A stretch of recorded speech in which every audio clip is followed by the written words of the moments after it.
नमस्कार, आप देख रहे हैं AK टाइम्स। शुरू करते हैं आज की बड़ी खबर का। मायावती का चौंकाने वाला खुलासा, अखिलेश यादव ने फोन उठाना कर दिया था बंद, क्यों तोड़ा एसपी ने गठबंधन।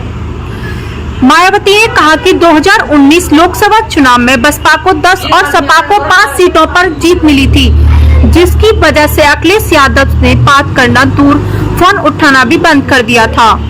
बहुजन समाज पार्टी की मुखिया मायावती ने 2019 लोकसभा चुनाव के बाद समाजवादी पार्टी से गठबंधन टूटने पर बड़ा खुलासा किया है।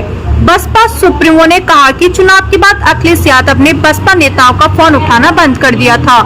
इसकी वजह से उन्होंने पार्टी के सम्मान के लिए सपा से गठबंधन तोड़ा था। आगामी यूपी उपचुनाव की तैयारियों में जुटी बसपा ने एक 59 पेजों की बुकलेट छपाई है।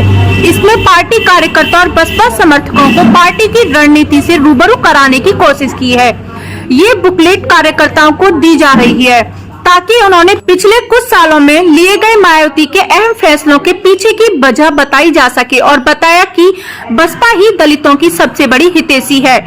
अखिलेश यादव ने फोन उठाना बंद कर दिया था। इस बुकलेट में मायावती ने लिखा कि 2019 लोकसभा चुनाव में बसपा को 10 और सपा को 5 सीटें मिली थी, जिसकी वजह से अखिलेश यादव ने बसपा से संबंध बनाकर रखना तो दूर, बसपा के बड़े नेताओं का फोन उठाना तक बंद कर दिया था।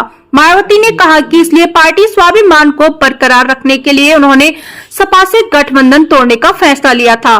बुकलेट में मायावती ने गेस्ट हाउस कांड पर भी दुख जताया। बुकलेट में उन्होंने ये भी साफ किया कि गेस्ट हाउस कांड के बावजूद क्यों समाजवादी पार्टी ने गठबंधन किया था। उन्होंने कहा कि यूपी में बीजेपी को रोकने के लिए अखिलेश यादव ने उनकी पार्टी की पुरानी गलतियों को भूलकर दोबारा मौका देने की बात कही थी।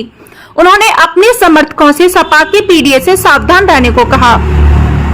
इस बुकलेट के जरिए बसपा का उद्देश्य है कि निचले स्तर तक की पार्टी कार्यकर्ता बसपा सुप्रीमो के रुख और उनकी नीति से वाकिफ हों और आम लोगों को बसपा की नीतियों को लेकर जागरूक किया जा सके।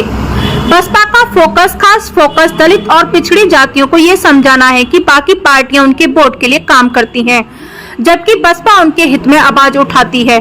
दरअसल 2024 के नतीजों के बाद बसपा के बैंक वोट में इंडिया गठबंधन के सेंधमारी के बाद मायावती बेचैन है और अपने मूल वोटर को बचाने की कोशिश में जुटी है।